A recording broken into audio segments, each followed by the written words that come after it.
Hello, hello, hello! Welcome back. It is unprepared of me to not know the date. It is Tuesday, the 6th of January. Apologies for the slight delay. I had a meeting that ran over ever so slightly.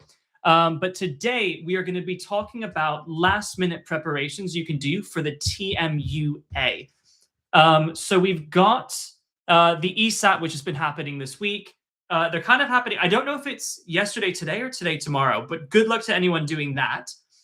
In the meantime, now we've got the TMUA coming up Thursday and Friday.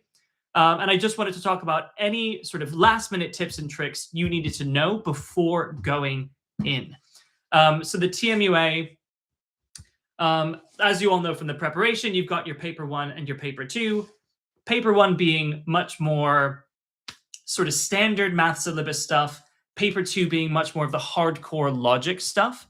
And I know I went through a bit of this on a stream before, talking about the logic of paper 2. But I want to reiterate that for anyone who kind of needs it, specifically when it comes to if and only if or necessary and sufficient logic. And then also the negation logic you see for the sort of true and false logic. Contrapositives should be included in the if and only if. I'll be going through all of that stuff and then going through any tips and strategies when it comes to the paper 1 as well. It's kind of drawing from the live streams that I've done. Now, if anyone has any specific questions, feel free to drop them in the chat and I will respond to them in real time.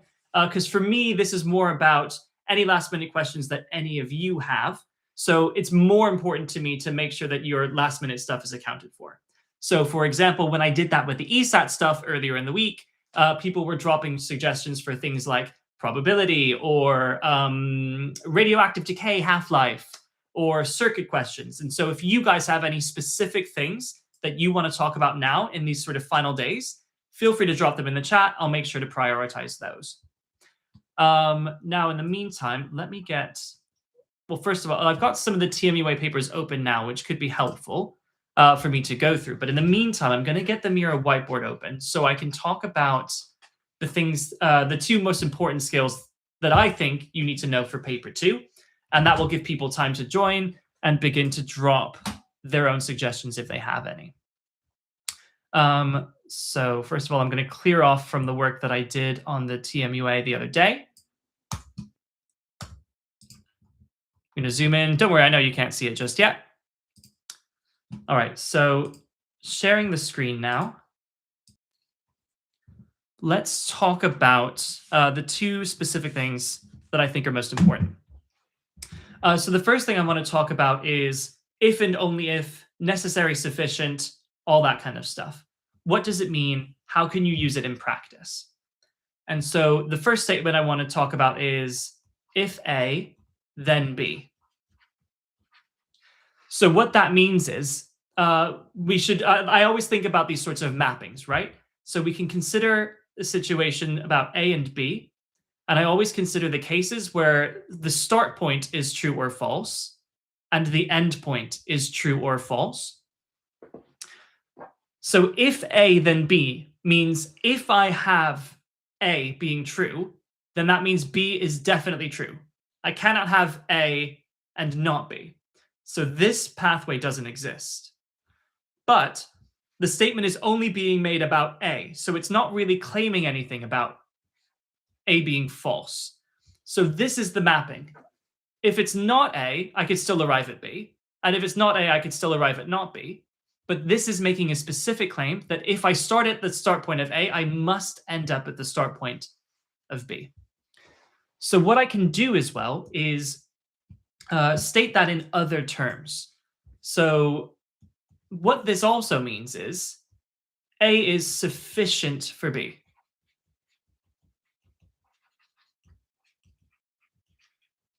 It means if I have the start point of A, that is sufficient to conclude I must end up at B. There's nowhere else to go. But you'll notice that because this path doesn't exist, there's another way I can rewrite this. There's another sort of unique pathway here.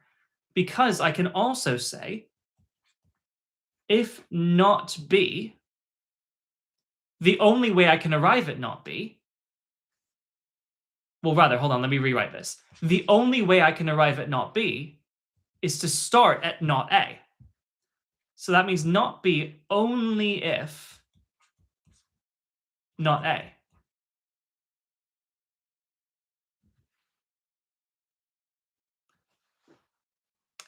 And this is what is called the contrapositive.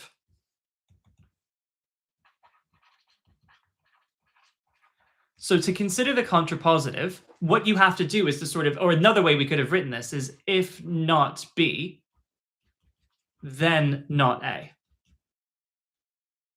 So in other words, if we look at the initial statement, if we flip around the two bits in the clause, so if B, then A, and we negate them both to make them not, then you get the contrapositive. And you'll realize that these are the same thing. If I start here, I end here, I can only end here, means this path doesn't exist. And me saying if I end here, I can only have started from here means this path doesn't exist. So you'll see that all of these things are connected by this mapping and whether these different pathways from start points to end points exist. And similarly, I can also say that not A is necessary to arrive at not B. Now, this is all very I think that, no, I'll do a proper example, but I'm going to do it on the next statement, which is B only if A. So we're going to consider the three situations: if, only if, and only if. So in this case, this is the one that is the sort of best for a real life example. So I'm going to move to here next. But what this means is that the only way to end up at this endpoint of B being true is to start at A being true. So that is the only way to arrive here. This can go to other places, but this is the only pathway that ends on B being true. And this means that A is necessary for B. So then let's consider what other thing has to be true because this is true. Well, we can see this pathway. If I start at A being false, the only place I can end up is B being false. So in other words, if A dash, so if A dash, then B dash. So if not A, then not B. Or to sort of flip this around, you can get to not B, sorry, not, if A, not B. Right, so the other way of saying this is, again, the contrapositive, let's flip this around and negate that. Not A, only if, not B. So the only way to have this connection to not A is to come from not B. So we can see these paths exist as well, where you can kind of think of these as being two-way.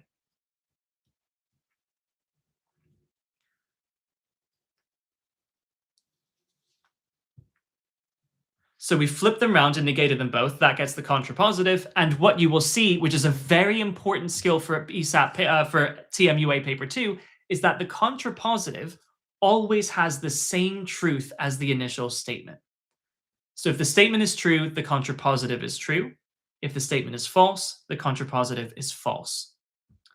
And we can also therefore say not A is sufficient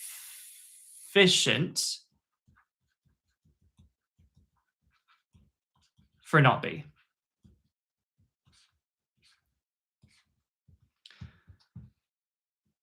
And the final thing I wanted to talk about here is the if and only if mapping.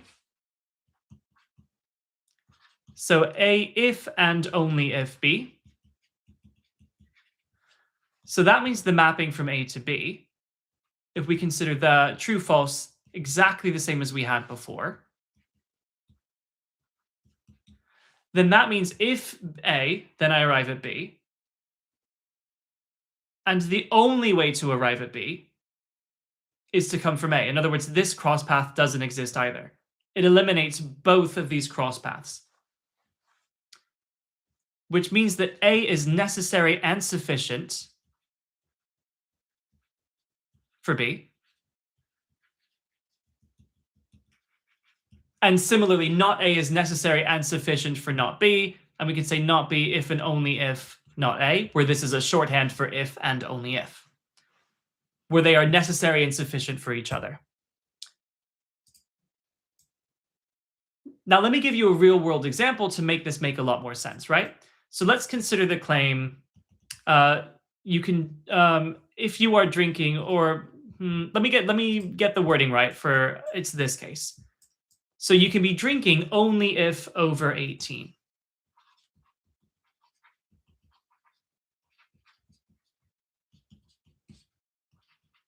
So if you were drinking only if over 18, then let's consider the different cases we can have.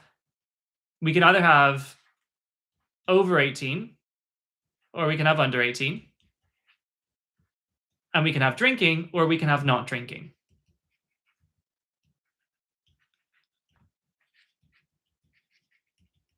And it's very clear from your sort of real world understanding here that if you are over 18, you can be drinking.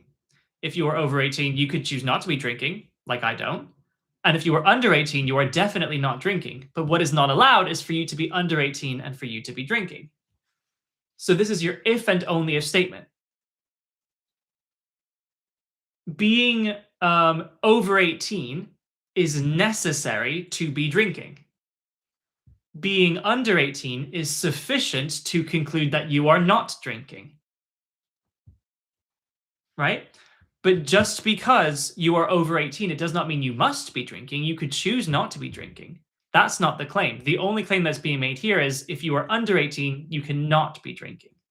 So this only if mapping, you can see it makes complete sense when you impose a real world situation on top of it.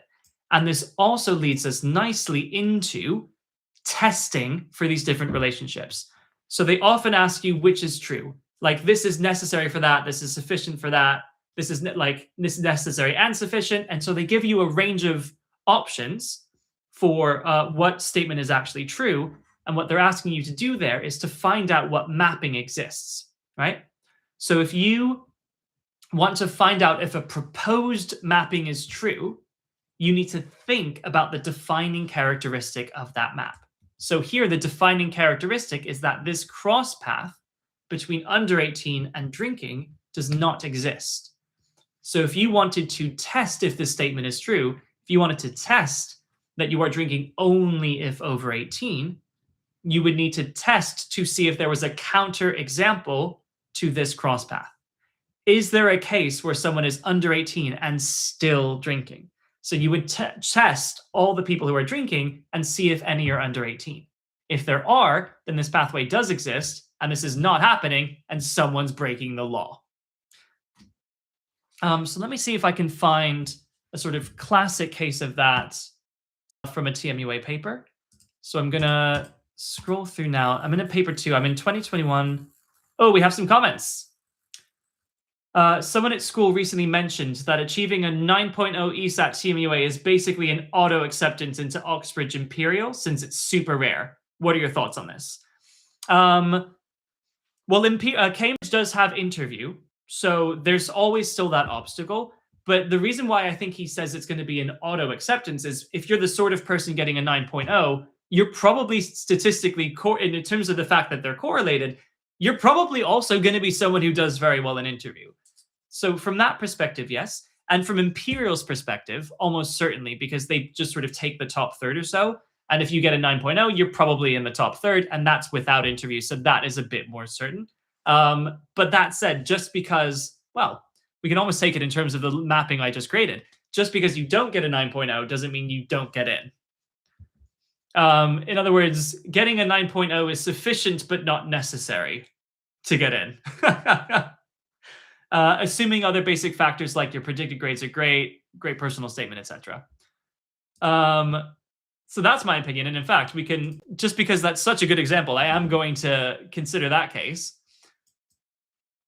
Let's consider that for that could be our exact example for this. So if you get a 9.0 TMUA, I can't spell. This is a deeply unhelpful situation. Ugh. All right. If 9.0 TMUA, then offer. So what that means is, if you get your 9.0 TMUA, if you miss the 9.0, I say miss. Getting an 8.5 is not a miss, but you know what I mean. For the purposes of argument here, offer, not offer, what pathways do we know exist? Well, realistically, I think that pathway might exist, but let's say for the purpose of argument that it doesn't exist, that mapping would look like this. If you get your 9.0, you get your offer. If you miss your 9.0, you could still get an offer. If you missed your 9.0, you could miss your offer, but we're claiming, like, let's say that doesn't exist. So if we were testing if that was true, we would need to find a counterexample for if someone gets a 9.0 but still misses their offer. So oftentimes when you're testing these relationships, it's more about testing to see if they break. Can I find a counterexample which says that these connections actually do exist when I think they shouldn't exist? So thank you for teeing that right up. That's been extremely helpful. Now, let me... Honestly, it was fate. It was perfect. I'm wondering if we can come up with a real life necessary and sufficient, sort of if and only if.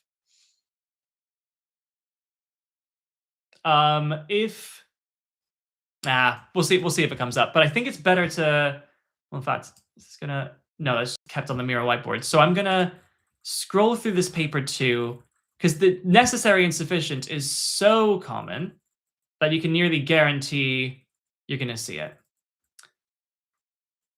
Right, okay, perfect example.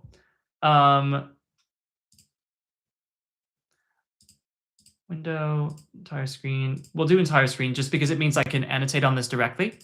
So let's say I've got this question here. Love this question. And this is one I haven't done live as well, so this is certainly additive. If we're testing these different maps, we want to find out relationships between P and Q. So we've got our P, we've got our Q. So P can either be true or false.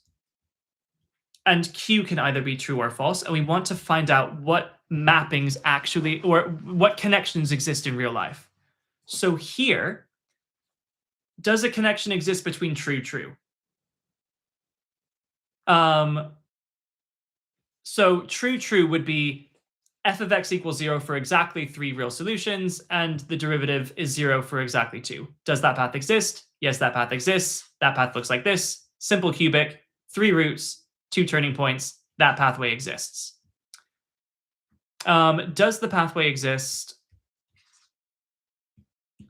between P true and Q false? Is there a way to get 3 real solutions there but not have 2 turning points? And the answer there is yes, in the case of a quartic with a repeated root.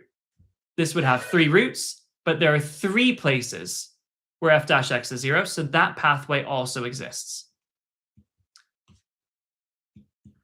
Does the pathway exist for P being false and Q being true? Let's find out. So P false would mean that there are not 3 real roots, but can I find exactly 2 turning points? Yes. Let's take the case of a cubic.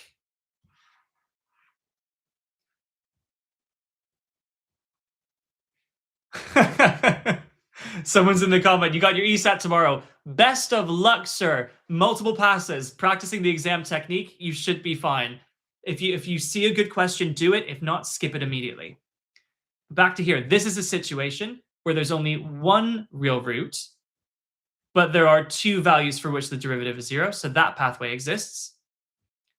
And is there a pathway for false? Yeah, that's like basically everything else. So the true and false are always there, but these cross terms are the ones you got to test. So here, this is neither necessary nor sufficient, and the answer is D. So that's often what you're doing. Going back to the comments for a bit. Are you going to do a stream tomorrow? Because technically tomorrow is final day. I am not doing a stream tomorrow only because busy due with my sort of tutoring schedule. So I think this is a sort of good final one. A guy at Cambridge told me he had a friend who got a 9.0 and got rejected. Another with a 6.0 and got in. Yeah, it really is all to do with interviews. So Cambridge in particular, you can be trained to do well in papers. That still does not mean your brain will work well within the Cambridge or Oxford systems. And so the interview is really just to sort of screen people out. And if you're the sort of person who wouldn't do well, it's almost like a duty of care for them to reject you. So you can be extremely intelligent, well-trained, good test taker, but not be suitable for the Cambridge system, which is why they would reject. Imperial, I think it would be a much harder case to make. Is it true a home 9.0 is better valued than an international 9.0 because a home 9.0 is no more rare? That is getting very into the weeds, more so than I know. I think I'd be curious to find out from people who do admissions what they would say about that. Because I know I've spoken to someone who does admissions at UCL, and they say that like they get people applying to them like with straight A stars.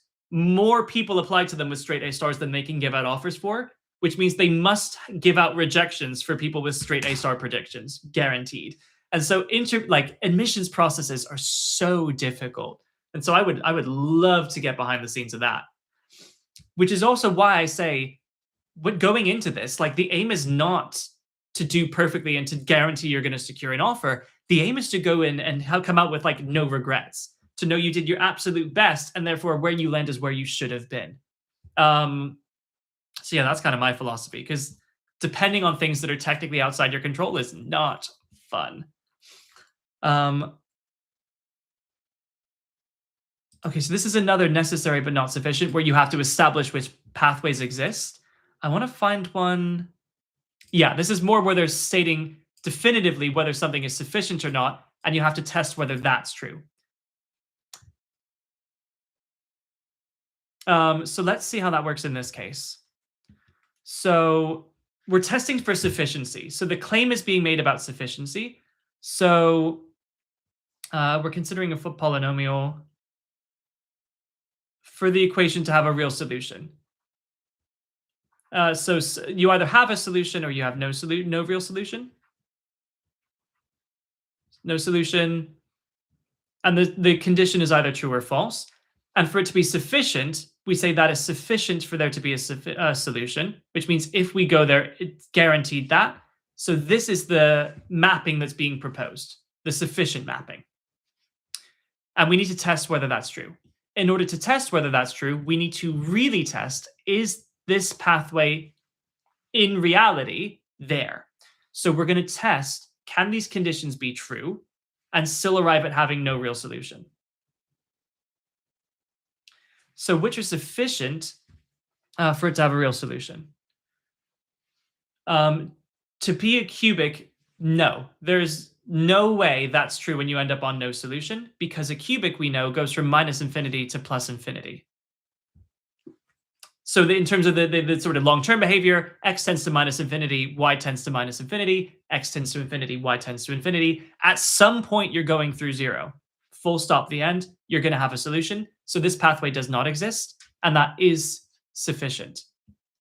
Every single cubic where p is not equal to 0 is sufficient to conclude you will have a real solution. So that is sufficient. That is true. 2, there is a real number t for which the derivative is 0. So does the existence of a turning point guarantee a solution? No, as is the case with a quadratic with a negative discriminant. There is a value of t for which the derivative is 0, and yet this has no real solutions. So this pathway does exist, and that is not sufficient. There are real numbers u and v for which you multiply together. Now, this is interesting. So this would not be true if this was a function, but it's a polynomial, which is more restrictive, and so this is true. Let me explain. In order to have two numbers multiplied to give you a negative number, they have to be opposite signs. The only possible combination there is one positive, one negative. which means that they have to be on either side of the x-axis.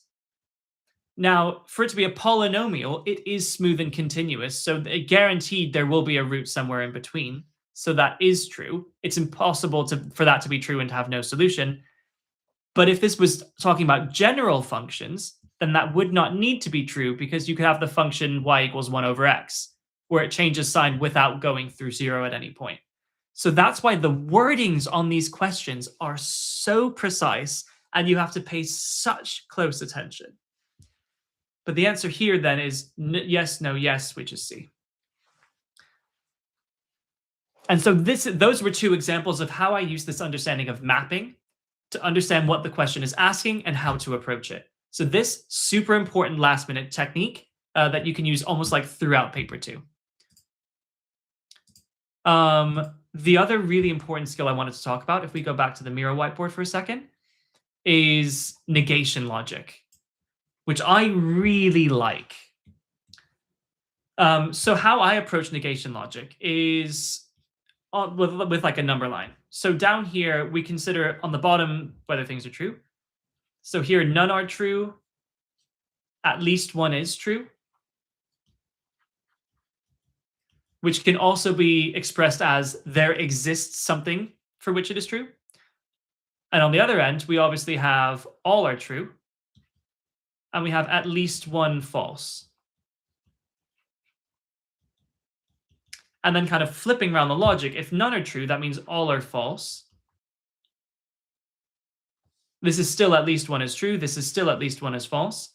And this means that none are false. So what you have to do is to find your statement and then rewrite it in this language. And then whenever you see something that's false, you have to negate the bit after that, right? So let's say we had a claim, there exists in A. Let me write this so it's at least in any way legible. So there exists, no. There exists an A.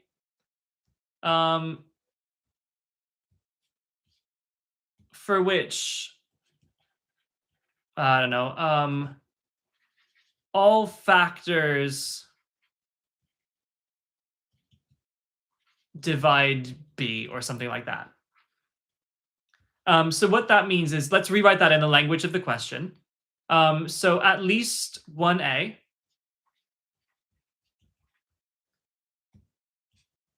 and then I'll give you an example from an actual paper. So at least one A, it is true that all factors, for all factors, it is true that,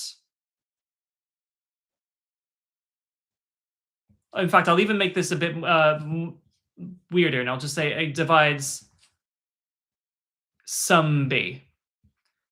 It is true that there is at least one B for which it is true that it divides. So I've rewritten it in the logic of the number line, and if we're going to negate this, the way I negate something is I go just down the line. So when it's false that, I take that bit and I do the opposite of that. So what's the opposite of, well, not the opposite, but the negation of at least one thing being true? That is, so at least one thing being true includes all of this. The negation of that is just this guy. So that means there are no A for which it is true that all the other stuff. And this wasn't the best example because usually they'll do a false there and you have to keep negating sort of bit by bit. But I can find a good example rather quickly because I know that 2017 has a great example. I think 2016 and 2017 both have good examples of this. But I know I can find one quickly in 2017, so I'll skip straight there. And you know these questions because they tend to have the most disgusting wording. All right, so here we go. This is our example. And as always, by the way, if you have specific questions you want to talk about, feel free to drop them because I'm coming up to the end of my prepared stuff. So here, if we have this case, yeah, you get on the ESAT revision. That's a good idea, sir. All the best with that. Yes. All right. Thank you for the good luck. All right. So here, something is stapled if and only if. And again, let's think about our number line. For every whole number a. No, this is a bit big. How do I change the thickness? Oh, that was from here. Great, much better. So if I have our number line, I'll move you over here. So remember, it's all true, at least one true, or at least one, it would help if I even drew my own number line correctly. Right, so here it is none true, at least one true, at least one false, and all true. So here they're saying the claim is being made. So the statement is, for all a, it is true that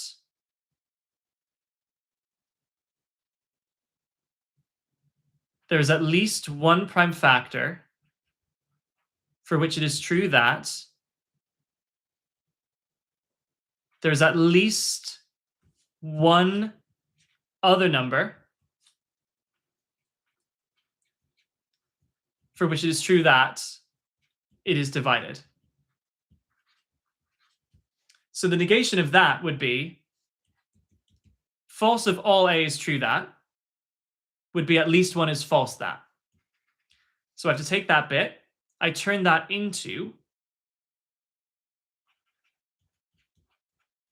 there is an a for which it is false that all the other stuff. So this bit kind of replaces this bit. There is an a for which it is false that this stuff, but now I see a false and I need to negate again for this next bit. So what's the negation of that? For one factor being true, the negation of that is none are true.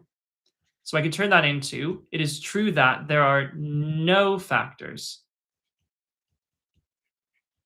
for which it is true that the rest of stuff exists. So in other words, I'm looking for there exists an a for which there are no factors that divide at least one other number in S.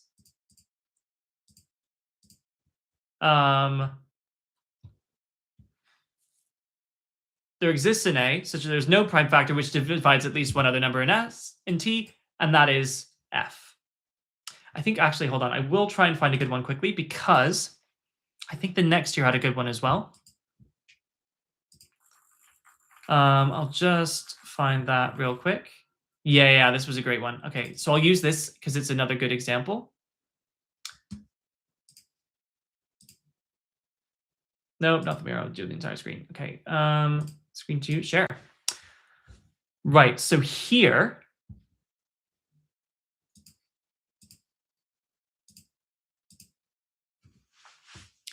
let's rewrite this in the language of the number line. For all n, it is true that there's at least one k such that it is true that such that this thing is not prime, such that there are no m for which it is true that thingy is prime. Let me just make sure that works. So for all n, there is at least a k such that there are no m for which this thing is prime. Good. So we want to negate that. We're going to use our number line. So I'm just going to write it out just for my own benefit, so I can focus on the talking instead of the thinking. So none are true, one is true, one is false, all true. So the negation of all being true is there is at least one false. So there's at least one n for which it is false that all the rest of it. Now, false that 1k is true means it is true that there are no k for which it is true that the rest of it exists. But if we look at the language of the questions, it's not going to be for any. So we know it's going to be a there exists type of question. but I don't think any of these options have no k. They have any k, which is all, they have all k, and they have, there exists a k, but they don't have no k, which implies what we're going to have to do is to go to the other side of this number line and say no true is the same as all false. So therefore there is one n for which it is true that all k is false that there is no m for which it is true that this thing is prime. So there's a lot of sort of like carrying it down, right? So we've got a false that, so we need to negate that. So there is one n for which it is true that the opposite of all being false is at least one true.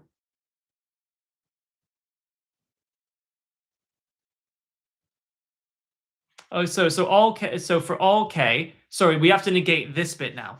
That's where the false is. So let's turn that into a true that. None true means at least one true. So there's at least one m for which it is true that thingy is prime. So if we find that here,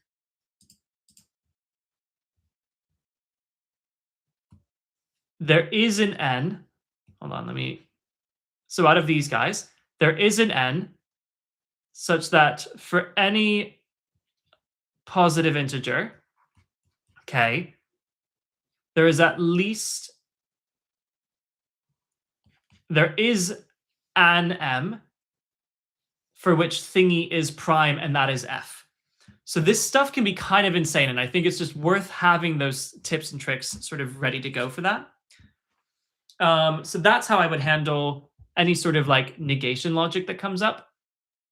And those are my two big sort of conceptual things to do with paper 2. When it comes to paper 1, you typically see things like what do you see? Paper 1, let me go through a couple of paper 1s and just see if anything comes to mind. So for paper 1, that's Enga. Hold on. So I'm just going to close those and open them up and see if anything comes to mind. In the meantime, obviously feel free to drop in the chat if you have any specific questions. Actually, while I'm looking for that, I'll filibuster by talking about exam technique. So I've been doing a bit of a winter intensive with someone doing the TMUA on Friday. And we've been working a lot on exam technique because it's very easy to get stuck in the TMUA. It's very easy to look at a question and just not want to give up on it, to get a certain way in, and you just sort of get sucked in. And then before you know it, 12 minutes are gone and you've burned through all the time and you're not even going to get the answer right. And so similarly to how I described with the ESAT, I talk about the multiple pass technique with him. So what I do is, as you're moving through the paper, you instantly say whether you want to answer it or not. Does it look doable? Does it not look doable? If you decide it's going to be too hard or take too long, you just instantly skip it and move on because you'll have time to come back to it. It's fine. And if you are going to do it, you sort of attempt it, but there could come a time where you just can't do it anymore, or where you realize you're getting stuck in the mud, where your efforts are not being productive and aren't going to lead to like the result that you want, which is a mark. And so what you would do is the second you are getting stuck in the mud, where the temptation is to push harder, actually kind of go, you know what? I'm gonna bow out of this one. This is not the time. I've loosened the gem jar, so when it comes back to it, like hopefully it will go better. And so being comfortable just tactical skipping and making sure you can answer all the good questions is absolutely imperative, because you don't want to have a question that is totally doable for you, but that you just don't get done because you didn't have time for it. And then you came to it stressed, and then you couldn't get the solution you wanted. So multiple passes is very important there to make sure all the good questions are ones you actually get to, and then you can think about how to get done the ones at the end as well. So I'm going to quickly scroll through now. I've got my papers open, and I want to see if there's any particular skills that just scream out to me as being very TMUA.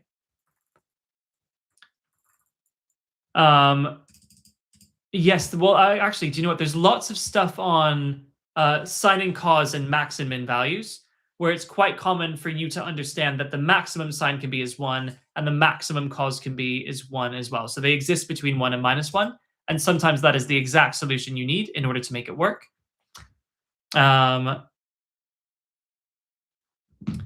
So, okay, let me just quickly scroll through. Apologies for you not seeing this, but it's more so I can actually, because otherwise you're just sort of not looking at me and you're just kind of just watching me scroll through stuff, which isn't great. Yeah, they love. Okay, let's talk about this because I see this come up a lot.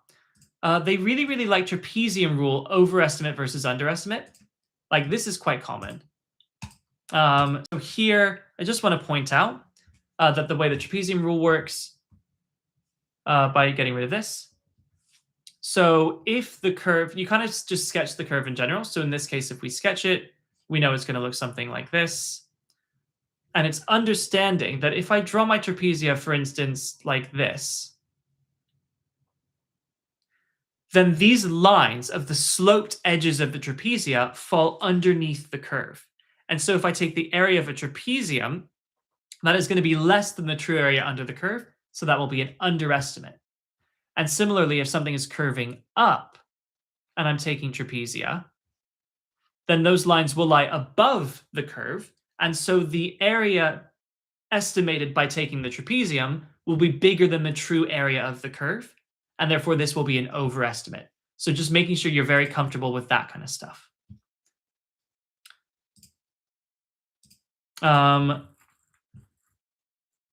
Also, they really like to sort of ask about sort of the number of solutions to things, in which case, typically, especially if this is for cubics or quartics, the trick is to differentiate, find the turning points, and see which side of the x-axis they lie.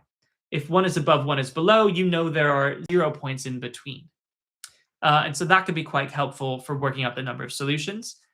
If you have questions about series or recursion or sigma notation, I would just write out the first few terms and see if you spot any patterns.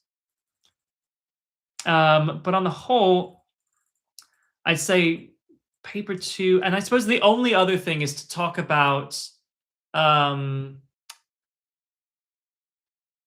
in fact, I'll do that as the final question. Yeah, I will, which is to talk about, that's a good point. Which paper 1 was this? I think it was, let me just check where this was. I think it was in this paper, which I already have open. No, which it might have been 2020. It might have been 2022 paper 2. Hold on, I'm going to find this. This is the last one. I'll make timestamps at the bottom so you can kind of skip me faffing around. But like, but this is actually so good. It's totally worth waiting for. Was it this one? I wanted to talk about. I'm sure I did it in a solve, but it's so good that I just have to talk about it.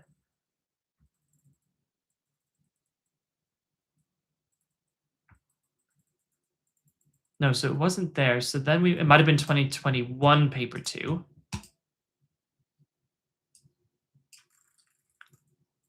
Apologies to the two of you who are here. Again, feel free to drop. Found it. But again, feel free to drop into chat if you've got anything you want me to go through, because I think this is the final question I really want to discuss. And then I'll just go through final general techniques and we can kind of end a bit early. But sharing screen for this one. I want to talk, they really like questions as well about the ambiguous sine rule, the fact that sine can take multiple values and therefore the angles can have multiple angle values within a triangle. And so this is a really good question to kind of test that idea. So if we know that there are, so let me draw sort of sine x between 0 and 180. And I'm choosing those limits because obviously in a triangle, your angles are limited between 0 and 180. You can't go above that, right? So if we know that we have an x value here and a y value here, and we know that this is 90, let's say, for instance, that meant we had an angle A, this would be 180 minus A. And let's say this was an angle B, this would be 180 minus B. And so if we are considering what can take place in a triangle, you need to consider whether both solutions are possible for your value of sine theta. If both angles are possible, then it's ambiguous. And if both angles are not possible, then it's not ambiguous. So we know that these are different, right? X is different than Y. So we know these are different places on the curve. And we know they are less than 1. So we know each value should give us 2 angles when we take the inverse sine of them. What's going to happen here is you need to consider the different possibilities for X and Y. And what that means for the sum of those 2 angles. When X is equal to A, Y could be equal to B. X equals A, Y could be 180 minus B. X could be 180 minus A, and that can give us B. Or X can give us 180 minus A, and Y can give us 180 minus B, where again, these A and these B's are the acute angles, and the 180 minuses are the obtuse angles. So in other words, we know that A plus B, these are both less than 90, so the whole thing is certainly less than 180. And we know, because sine B is bigger, we know that B is bigger than A. So let's consider what happens here. We have A plus B, both of which are less than 90. It's less than 180, so it's good. You can get a triangle out of that. Here, when I add them together, I get 180 plus A minus B. But I'm subtracting B, and B is bigger than A. So this whole thing is less than 180. So you still have room to fit another angle in that. So this is still less than 180. And so guaranteed you have 2 triangles for every situation. But let's consider, well, this last case is going to be 360 minus brackets A plus B. So you got 360 minus something less than 180. You're not getting back down to 180. So this is above 180, and this doesn't work. And this final case, in 180 plus B minus A, well, B minus A is positive, so you've gone past your 180. So this doesn't work anymore either, and you're guaranteed only getting 2 triangles. And so this idea of testing the other angles when you take sine of sine X is something that can kind of come up a lot. Okay, so then let's sort of stop there in terms of the specific conceptual stuff. I've already talked about the exam technique that I would advocate, which is your multiple pass system, making sure that you only answer good questions at the start and make sure your time is reserved to get those good ones done. If in doubt, see if you can eliminate possibilities so that if you are left guessing, you are guessing between fewer multiple choice options, so you have a better chance of getting it correct. Obviously, make sure that you are answering every single question. So making sure you have enough time left sort of in the last 2-3 minutes or so. If you haven't got round to everything, just take the time to put answers in. And actually, final thing I want to talk about, because I talked about this with the ESAT, but it's also true for the TMUA. And so I'll talk about it here.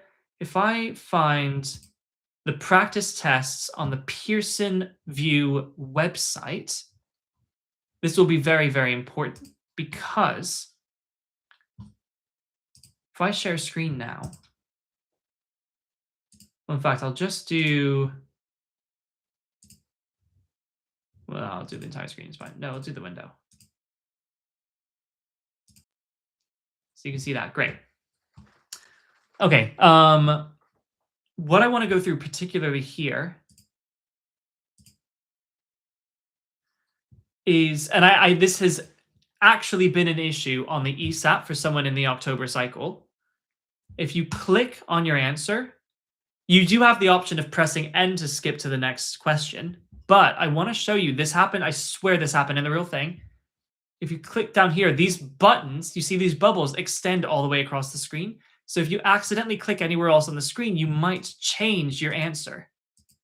So it's desperately important to make sure, once you click your answer, make sure it is still that answer before you click next. If you have an answer but you're unsure and want to come back to it, you can always flag it to come back to, and you can use your navigator to sort of move between them to come back to these flagged ones. Clicking on the question number allows you to sort of skip between the different questions quickly and easily. So that should hopefully not be too much of an issue. And that's kind of the last major thing I wanted to talk about. I think sort of as well, in terms of your mental game, making sure you've eaten well, you've had a good night's sleep, you're ready to perform at your absolute best. And really trusting your preparation. I think you guys, especially like TMUA is so technical that all of you guys have done so much work preparing for this paper that hopefully by now you kind of have a really good idea of how it all works, right? You've done enough now that you know, like, you're not going to get 100% typically speaking. And I think you kind of get a sense of like how a paper feels. You get a sense of what a good question is, what a bad question is. You get a sense of what something kind of feels TMUA. And so kind of trusting that technique and not freaking out, going into the exam, picking the right first question to ease you into the paper, give you that confidence and momentum to keep going and feel like you've really like got this, and just doing whatever it takes to sort of like show your best work. So in the absence of any further questions, I think that's all I wanted to talk about. So I'm willing to sort of leave it there. I'm going to wish you guys all the very best of luck. And this is my final stream in the admissions cycle for the sort of 25-26 academic year. So congratulations to everyone for making it through, like all the way through the summer, all the way through ESAT and ESAP TMUA prep in the October cycle, through to interview prep for Imperial and for Oxford and for Cambridge, and now up to the sort of January cycle. You all have worked very, very hard, and I think you all deserve to do very well. And I hope you have a good break and you can kind of calm down a bit and then get yourself nice and ready for that summer cycle now that it's starting to roll around. Because especially if you've got IB, don't have long to go before it starts all kicking off, do you? Sorry, not to put that stress on you. But right, I'm going to leave it to your sort of preparation. Good luck in the tests. I really hope it's a good one for you guys. All right, best of luck. Work hard, have fun, and I'll see you on the other side. All right, take care. Bye-bye.